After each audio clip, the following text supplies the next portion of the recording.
नमस्कार. मी प्राध्यापक डॉक्टर मकरंद रामराव गिरे. आपल्याशी संवाद व्हावा तो सुसंवाद असावा आणि मी ज्या काही विषयावरती तुमच्याशी चर्चा करतोय ती चर्चा ज्ञानात्मक आणि माहितीवर्धक असावी की जेणेकरून आपल्याला सत्याच्या जवळ जाता यावं. यासाठी या चॅनलचं नाव इनलाइटमेंट डायलॉग म्हणजे ज्ञानवर्धक किंवा माहितीवर्धक चर्चा हा जो डायलॉग होणार आहे तो डायलॉग सत्याशी संबंधित आणि एखाद्या घटनेचा, केसचा, विषयाचा, प्रश्नाचा, समस्याचा दोन्ही बाजूनं आपण त्याच्यावरती पाहणार आहोत. म्हणजे ह्याची खरी परिस्थिती लक्षात येईल. कारण एक पक्षाची बाजू एक असतं, दुसऱ्याची दुसरी असते. दिसतं तसंच नसतं म्हणून तर जग फसतं असं म्हणतात. त्या फसव्या गोष्टीतलं मर्म जाणणं आणि त्याच्यात वर्म काय आहे हे शोधणं हे ईडी या चॅनलच्या रूपाने आपण करणार आहोत. तुमचं आतापर्यंत प्रेम आहे, असंच सहकार्य आणि प्रेम पुढे राहो. आज एक महत्वाचा विषय आहे जो या देशातल्या राजकारणामध्ये, या देशातल्या इतिहासामध्ये आणि सगळ्यात महत्वाची गोष्ट म्हणजे तो विषय एक केस जरी कायद्याच्या चौकटीमध्ये असली तरी त्या विषयामध्ये जे व्यक्ती आहेत, जे नावं आहेत, त्या नावांमुळे त्याच्या भोवती राजकारणाचं वलय आहे. केस काय आहे? केस आहे सावरकरांच्या बदनामीची. सावरकरांचे जे नातू होते त्या नातांनी त्यांच्या विरोधामध्ये, म्हणजे सावरकरांवर जर समजा कोणी काही बोलत असेल आणि ते बोलणं कसं आहे की बदनामी करणार आहे, आबरू नुकसान करणार आहे, खोटं आहे, काय आहे, या संदर्भामध्ये या कायद्यानं आणि या देशातल्या राज्यघटनेनं प्रत्येकाला एक अस्मिता किंवा स्वतःचा एक स्वातंत्र्याचा अधिकार दिलेला आहे की जेणेकरून कुणीही उठावं आणि कुणीही कुणाची बदनामी खोट्या गोष्टीसाठी करू नये. हा त्याच्या पाठीमागचा सगळ्यात महत्वाचा हेतू होता. मुद्दा काय झाला होता? मुद्दा असा होता की एके ठिकाणी राहुल गांधी असं म्हणाले होते बोलताना की मैं राहुल सावरकर नहीं हूं जो माफी मांगू, मेरा नाम राहुल गांधी है, मैं माफी नहीं मागता. मग माफी हे कोण मागतंय? तर माफी हे सावरकर ना काही जण उल्लेख करतात की ते माफीवीर होते, त्यांचे अनुयायी उल्लेख करतात ते स्वतंत्रवीर होते, हिंदुत्ववादी उल्लेख करतात ते राष्ट्रभक्त होते. पण या सगळ्याच्या पलीकडं सावरकरांनी या देशाच्या इतिहासाचा, या देशाच्या साहित्याचा, ब्रिटिश सत्तेचा आणि सगळ्यात महत्वाची गोष्ट म्हणजे या देशातल्या अस्मितेचा प्रखर अभ्यास केलेलं एक ज्वलंत साहित्यिक किंवा ब्रिटिशांच्या 2 वेळेस काळ्या पाण्याची सजा भोगलेले एक देशभक्त म्हणून त्यांना सगळ्यांनी ऑन द रेकॉर्ड म्हणजे अधिकृतरित्या, कायदेशीररित्या मान्य झालेली गोष्ट आहे. दुसरी गोष्ट, सावरकर उच्च शिक्षित होते, सावरकर महाराष्ट्रीयन होते आणि सावरकरांना या देशाबद्दल आणि या देशातल्या पारतंत्र्याच्या या सगळ्या गोष्टीबद्दल एक प्रकारची तळमळ होती.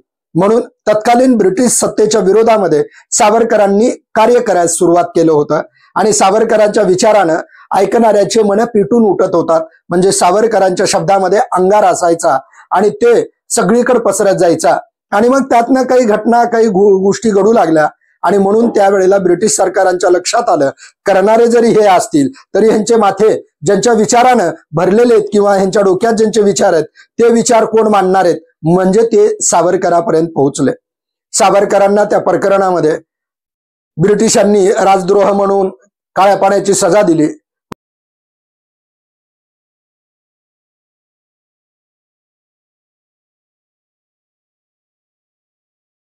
होते भलेही ब्रिटिशांसाठी ते वेगळे असतील पण भारतीय म्हणून भारतीयांना सावरकरांनी ज्या काही हाल अपेष्टा सहन केलेल्या आहेत, सावरकरांचं साहित्य वाचल्यानंतर प्रत्येक वाचकांच्या लक्षात येतं की ही एक बाजू आहे आपल्या देशाला. पण एवढ्यावरच सावरकर थांबले नाहीत. खरे सावरकर जे राहुल गांधीच्या संदर्भातले आहेत, आपण त्यांच्या नाताच्या बदनामीच्या केसकडे येणार आहोत. परंतु राहुल गांधी तसं का म्हणाले तिथं बघूया आपण. त्या सावरकरांना काळ्या पाण्याची सजा झाल्यानंतर सावरकरांचा जो दीर्घ कालखंड होता शेल्युलर जेल मधला, तो प्रचंड हालाकीचा आणि कष्टवाना होता. त्याच्यातून बाहेर तिथं बसून काम करण्याऐवजी बाहेर पडून काम करावं म्हणून त्यांनी ब्रिटिशांना काही माफीनामे सादर केले होते. त्यांना वाटलं की बाहेर येऊन आपली सजा कमी होईल आणि आपल्याला जनतेत मिसळता येईल की जेणेकरून पहिल्या आणि दुसऱ्या महायुद्धात अशी परिस्थिती होती ब्रिटिशांची की ब्रिटिशांना जगभर ज्या वसाहती होत्या त्या वसाहती त्यांना टिकवणं सोपं जाणार नव्हतं. सावरकरांचं जागतिक आकलन, ब्रिटिशांच्या मर्यादा आणि भारतीय देशांच्या समस्या या सगळ्या गोष्टींचा सावरकरांचा अभ्यास होता. परंतु त्यावेळेला तत्कालीन परिस्थितीमध्ये स्वतंत्र लढा लढण्यामध्ये वेगवेगळे प्रवाह होते. सावरकर जसं अभिनव भारतच्या माध्यमातून ब्रिटिशांच्या विरोधामध्ये लढा देत होते, तसेच काँग्रेसच्या माध्यमातून नेहरू, गांधी, पटेल हे सगळे लढा देत होते. आझाद हिंद फौज सुभाषचंद्र बोस देत होते. आंबेडकरांच्या पद्धतीने कार्य करत होते. जिनाच्या पद्धतीने कार्य करत होते. परंतु या सगळ्या ह्याच्यामध्ये सावरकरांना जे केंद्रबिंदूवर ठेवलं गेलंय आणि बऱ्याच जणांना असं वाटतंय की देश स्वतंत्र झाल्यानंतर सावरकरांच्या बघण्याच्या दृष्टिकोनात किंवा सावरकर समजून घेण्यामध्ये भारतीय कुठं कमी पडत आहेत का, हेही आपण आकलन करून घ्यावं लागेल. कारण सावरकरांनी इथल्या समाज व्यवस्थेमध्ये जाती प्रथेच्या विरोधामध्ये समाज सुधारणेसाठी त्यांनी जो विचार मांडला होता तो विचार समाज परिवर्तनाचा विचार होता. मग सामाजिक सुधारणेच्या अनुषंगानं सावरकर आपण समजून घेतलेत का हे बघावं लागेल. कारण सावरकरांच्या अनुयायांना आणि सावरकरांच्या विरोधकांना फक्त सावरकरांच्या नावावर राजकारण जर करायचं असेल तर त्यामुळं सावरकर समजू शकणार नाहीत. सावरकर जर खरे समजून घ्यायचे असतील तर इथल्या राजकारणाच्या पलीकडे जाऊन सावरकरांच्या साहित्यातून आणि सावरकरांच्या जीवन कार्यातून सावरकरांच्या सामाजिक वैज्ञानिक विचारातून आपल्याला सावरकर समजून घ्यावे लागतील. परंतु भारतीय वाचनाच्या, अभ्यासाच्या, संशोधनाच्या आणि सत्यापर्यंत पोहोचण्याच्या बाबतीमध्ये राजकीय नेत्यांच्या टीका टिप्पणीच्या पलीकडे आणि मीडियामधल्या ताशेऱ्याच्या पुढे जाऊन आपण स्वतः एक चांगला अभ्यास करतो का हेही विचार करावा लागेल. आता येऊ राहुल गांधीकडे. राहुल गांधींनी असं म्हणून राजकीय खेळी त्यांनी काय खेळली तर त्यांनी टार्गेट भाजपला केलं. परंतु भाजप टार्गेट झाला का नाही माहित नाही, पण बॅकफुटवर शिवसेना गेली.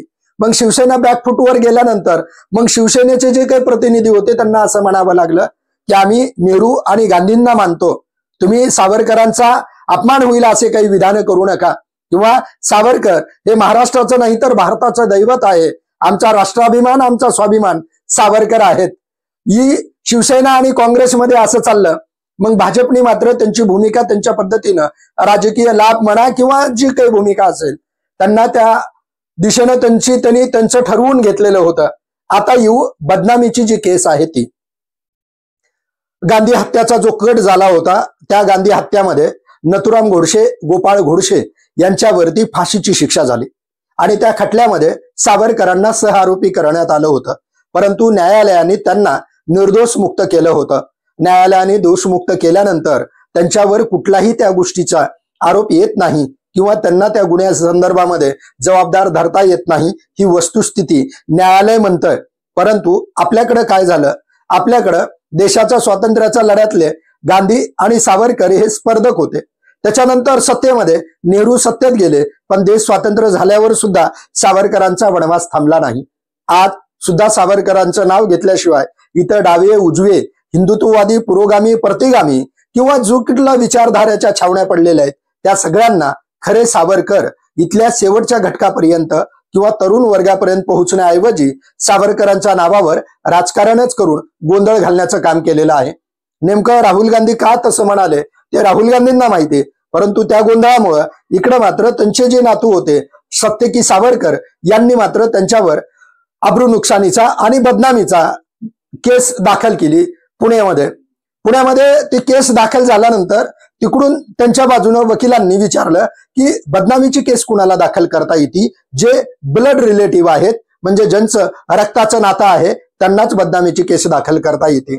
मग त्याच्यामध्ये त्यांना सिद्ध करून दाखवावं लागलं की मी कोण आहे, म्हणजे ते सावरकरांचे नातू लागत होते. म्हणजे सावरकरांच्या बंधू नारायणरावांचे अशोकराव चिरंजीव आणि अशोकराव आणि यांचे हे चिरंजीव म्हणजे सत्यकी सावरकर होते. आणि ह्यांचं नातं कुठं लागलं तर ह्यांचं नातं गोपाळ गोडसेंची लागलं. गोपाळ गोडसे आणि नथुराम गोडसे हे दोन भाऊ होते. तुमच्या लक्षात येत असेल तर बघा, जेव्हा तो गांधी हत्याचा खटला चालू होता त्यावेळेला 55 कोटीचे बळी म्हणून पुस्तक फिरत होतं. नंतर कालांतरानं त्या पुस्तकावर वादग्रस्त म्हणून काही वेगवेगळे मतप्रवाह झाले आणि बंदी येत गेली.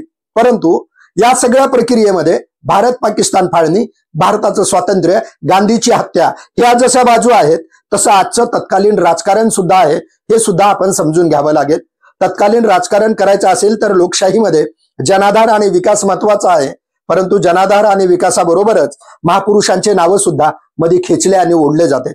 पण सुज्ञ नागरिकांना असं वाटतंय की जर सर्वोच्च न्यायालयाने सावरकरांची गांधी हत्येतून निर्दोष मुक्तता केली असेल आणि जर सावरकरांनी ब्रिटिशांच्या विरोधामध्ये लढा भारत मातेच्या स्वातंत्र्यासाठी केला असेल तर ते स्वातंत्र्य सैनिक स्वातंत्र्यवीर होते. मग त्यांचा अवहेलनात्मक किंवा उपेक्षात्मक उल्लेख करून माफीवीर म्हणून जे राजकारण सुरू झालेलं आहे त्याच्यातून खरे सावरकर तुम्ही आम्हाला समजलेत का? म्हणजे मी तर असं म्हणेल की सावरकरांच्या अनुयायांनी जर सावरकरांचं समाजकारण सावरकरांचा विज्ञानाचा विचार जर समजून घेतला तर त्यांच्या लक्षात येईल की सावरकर काळाच्या किती पुढे होते. म्हणजे सावरकराला समाजामध्ये किंवा आपल्या हिंदू धर्मामध्ये असलेल्या अनिष्ट प्रथा चाली रूढी अंधश्रद्धा चातुर्वर्ण्य व्यवस्था जातीयता स्पर्श अस्पर्श हा कुठलाही भेदभाव त्यांना मान्य नव्हता. म्हणजे त्यांनी गायीपासून जे विधान केलं होतं इथल्या ह्या सामाजिक वर्तुळामध्ये ह्या सगळ्या गोष्टी आज विद्यार्थ्यांच्या समोर अभ्यासासाठी उपलब्ध आहेत. परंतु त्याचा किती जण अभ्यास करतात हे महत्वाचं आहे. आता प्रकरण येतं बदनामीच्या केसच्या संदर्भात. त्यांना हे सिद्ध करायला विचारलं की त्यांनी त्यांचं ब्लड रिलेटिव्ह आहेत का हे सिद्ध करावं आणि त्यांनी कागदोपत्री वंशावळ दाखल केली आणि त्यांनी दाखवून दिलं की सावरकर माझे आजोबा आहेत आणि मी त्या सावरकरांचा वंशज आहे. म्हणजे सावरकरांचा वंशज म्हणून त्यांनी आपली बाजू बदनामीच्या केसमध्ये सिद्ध करून दाखवली. मग आता राहुल गांधींच्या वतीनं त्यांच्या वकिलांनी म्हणलं की तुमचं आणि घोडसेंचं नातं काय होतं. म्हणजे तुमची जी हेमांगी सावरकर आहे ती गोपाळ घोडसेंची कन्या आहे त्यांच्याशी तुमचं काय नातं होतं ते सांगा. न्यायालयानं विचारलं की ते का? तर त्यावेळेला ते असं म्हणाले की बदनामीच्या केसच्या पेक्षाही या केसच्या मागचा हेतू मोटिव्ह काय आहे आणि ह्यांनी कुठल्या उद्देशाने काय करायलेत हे सगळं सिद्ध होणार आहे. यांचं घोडसे आणि सावरकर नातं सिद्ध झालं तर मग जी गोष्ट न्यायालयात सिद्ध झाली न्यायालयाच्या प्रक्रियेतून सावरकर निर्दोष सुटलेले आहेत. न्यायालयानेच त्या गांधी हत्या खटल्यामध्ये नथुराम गोडसे आणि गोपाळ घोडसेंना फाशी दिलेली आहे. आता पुढच्या वंशजामध्ये या गोष्टीवरनं जर त्यांना बदनामी होत असेल आणि त्यांनी जर कायद्याच्या आणि न्यायालयाकडे जाऊन जर आपली बाजू मांडली असेल तर ती बाजू न्यायालयात मांडली जावी. या गोष्टीवर राजकारण होत आहे किंवा या गोष्टीवरनं उगाच महापुरुषांना मध्ये ओढलं जात आहे देशभक्तांना मध्ये ओढलं जात आहे. कारण आपल्याकडे काय झालेलं आहे आपल्याकडं पूर्वाग्रह दूषितपणा आणि सत्यापासून दूर जाणं फक्त चर्चेलाच हे बघणं ह्या गोष्टी ठरलेल्या आहेत. मी तर असं म्हणतो की चर्चेपेक्षा पूर्वाग्रह दूषितपणापेक्षा वस्तुस्थिती बघितली पाहिजे वस्तुनिष्ठता बघितली पाहिजे. आज जो खटला सुरू आहे त्या खटल्यामध्ये कोण कुणाला टार्गेट करत आहे यापेक्षा सावरकरांच्या कुटुंबियांना न्यायालयानं व्यवस्थित नियमाप्रमाणे काय निकाल द्यायचा तो द्यावा आणि राहिला विषय बाकीचा तर न्यायालय जे काही वस्तुनिष्ठ पुरावे समोर येतील त्यांना जो काही अभ्यास होईल त्या प्रकरणामध्ये त्या पद्धतीनं त्यांनी निकाल देतील. पण या सगळ्या गोष्टीतून वेळ काढूपणा आणि बाहेर जे आरोप प्रत्यारोप होत आहे आणि सावरकरांच्या नावावरून जे राजकारण केले जात आहे राजकारणाच्या विरोधात कुणाचे नुकसान होत आहे आणि या राजकारणातून कुणाचा लाभ होत आहे हा भाग बघितला म्हणजे लक्षात येतंय की यांना सावरकरांसोबत काय होतंय किंवा सावरकरांच्या कुटुंबियांना कशाला सामोरे जावं लागतं यापेक्षा सावरकर नाव वापरून आमचा फायदा आहे का आमचं नुकसान आहे या गोष्टीचं महत्व आहे. इकडल्या वकिलांनी जेव्हा घोडसेंशी त्यांचं काय नातं आहे आणि आईकडून त्यांनी जो काही त्यांची वंशावळ आहे ती कोर्टाच्या समोर सादर करावी असं म्हटल्या तिकडल्या बाजूनं असं आलं म्हणणं की जर समजा आम्हाला आमची वंशावळ सादर करायला सांगितली जात असेल तर राहुल गांधींनीही त्यांची वंशावळ सादर करावी. आणि त्याच्यामध्ये सावरकरच्या बाजूने जे बोलले ते असं म्हणाले की इटलीचा जो हुकुमशहा मुसोलिनी होता त्या मुसोलिनी सोबत त्यांचे काही संबंध आहेत का आम्हाला ते चेक करायचे. म्हणजे मुसोलिनी म्हणजे दुसऱ्या महायुद्धाला कारणीभूत असलेला सेकंड वर्ल्ड वॉरचा विलन होता की ज्याला लोकांनी ठिसून मारलं ते म्हणजे मुसोलिनी. त्या मुसोलिनीनी इटलीचं नेतृत्व केलेलं होतं आणि राहुल गांधींचा आजोळ इटली आहे. म्हणजे त्यांच्या ज्या मातोश्री आहेत सोनिया गांधी या इटलीमधून येतात म्हणून हे पुन्हा आरोप प्रत्यारोप सुरू झाले.